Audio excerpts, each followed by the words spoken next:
1, 2, 3, 4. Hi! Na-miss niyo ba ako?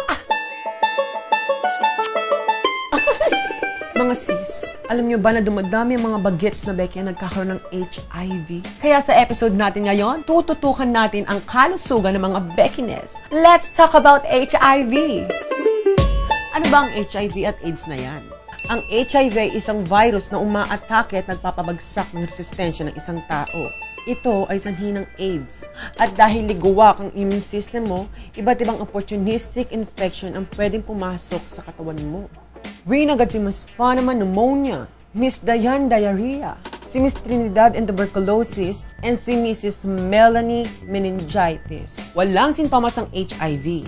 Hindi ito makikita sa ganda ng aura, sa ganda ng katawan, sa flawless na balat, o sa ganda ng mata.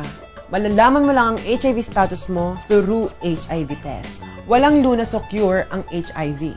Pero meron ng ARVs o antiretrovirals. What it is? Ito ang gamot para mapigilan ang pagdami ng HIV at para wag bumagsak ang resistensya ng isang taong may HIV. May 3 paraan lang para ma-infect ng HIV. Sa pamamagitan ng dugo, halimbawa, pag nagda-drugs ka at nag-share kayo ng needles, mother to child, gaya ng pagpapasuso ng nanay na may HIV. Unprotected penetrative sex o pakikipag-sex ng walang condom. So, saan ka Beckyhan sa harap ng problemang dala ng HIV? What are we going to do? What? Ganyan! Yeah! Ready na ako sa Boracay. Here are my health and beauty tips. Tip number 1, gumamit ng condom. Sabi nila hindi daw masarap gumamit ng condom. Pero mas hagad magkasakit daw. Kaya dapat consistent and correct ang paggamit mo nun. Tipong pahagi na siya ng buhay mo. Parang Facebook at selfie lang, di ba? Tip number 2, know your HIV status. Go ka na agad sa health facilities. Ito ay confidential at makukuha libre sa mga social hygiene clinics. Kung ikaw ay under 18, kailangan mo ng parental consent. Mga mother and father, sana buksan nyo na po ang isip nyo and do not judge the child by its booking.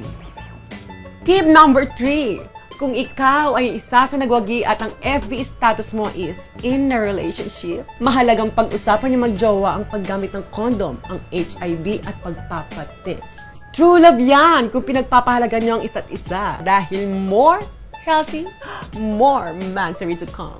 Tip number 4, kung ikaw ay HIV positive na, huwag ma-stress. Sis, hindi pa to end of the world. Tatagan mo lang iyong kalooban. Dapat healthy lifestyle. At huwag i-unfair ng doktor. Tanungin mo kung kailan ka dapat magpa-ARV treatment. Tanungin kung anong mga test pa ang dapat gawin. O saan pwede manghingi ng tulong. Just ask for help. Marami kang friendship. Here, there, and everywhere. Ayan! Plenty din naman na pag-usapan natin, di ba? Mga bakla, laban lang. HIV lang yan. Laban lang. Babu!